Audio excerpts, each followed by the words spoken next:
Nos piden encontrar cada suma dada mediante la notación de resumen, también llamamos la notación de sigma.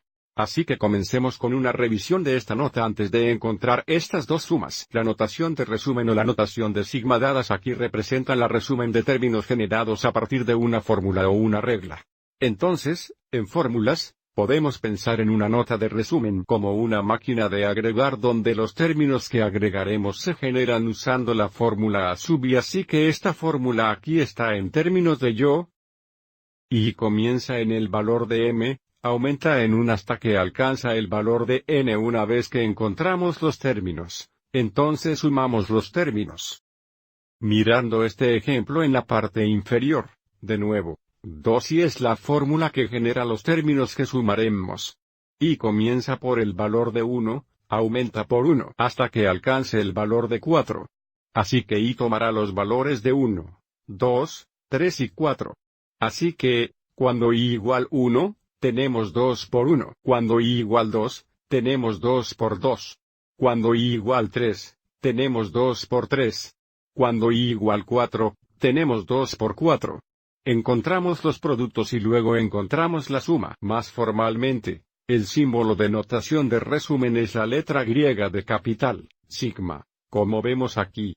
La variable, yo, se llama el índice de resumen. A sub i representa cada plazo exitoso en la serie, y m, el valor inicial de i, se llama el límite inferior de la suma, y n, el último valor de i, se llama el límite superior de la resumen. Así que volvamos y echemos un vistazo a nuestros dos ejemplos.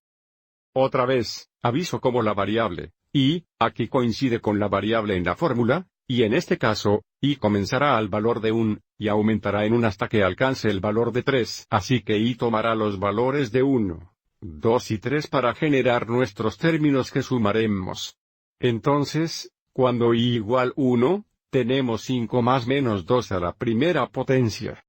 Cuando i igual 2, tendríamos 5 más menos 2 a la segunda potencia. Y finalmente, cuando i igual 3, el último valor de i, tenemos 5 más menos 2 al tercer poder.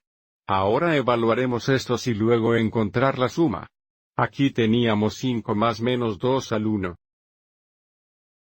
Es solo menos 2 más 5 más menos 2 cuadrado es más 4, y luego tenemos 5 más menos 2 al 3 grados sería menos 8.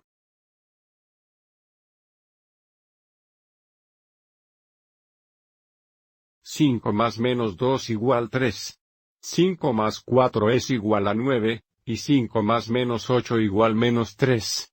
Así que nuestra suma es 9. Echemos un vistazo a un segundo ejemplo. Aviso como ahora, el índice es k, y por lo tanto, nuestra fórmula implica la variable k. El límite inferior no tiene que ser siempre 1. Aviso en este caso comienza en 0. Todavía aumentará en 1 hasta que alcance el valor de 3. Así que k tomará los valores de 0, 1, 2 y 3. Entonces, cuando k igual 0, tenemos 2 por 0 cuadrados. Cuando k igual 1, tenemos 2 por 1 cuadrados. Cuando k igual 2, tenemos 2 por 2 cuadrados. Y luego finalmente, cuando k igual 3, tenemos 2 por 3 cuadrados. Y desde que el límite superior de la resumen es 3, paramos, evaluamos estos y luego encontramos la suma. So 0 cuadrado igual 0, 0 por 2 es igual a 0, 1 cuadrado es 1 por 2 es igual a 2, 2 cuadrado es 4 por 2 es igual a 8, y 3 cuadrado es 9 por 2 es igual a 18. Entonces nuestra suma es 28.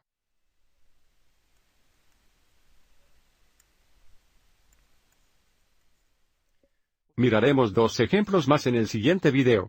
Espero que hayas encontrado esto útil.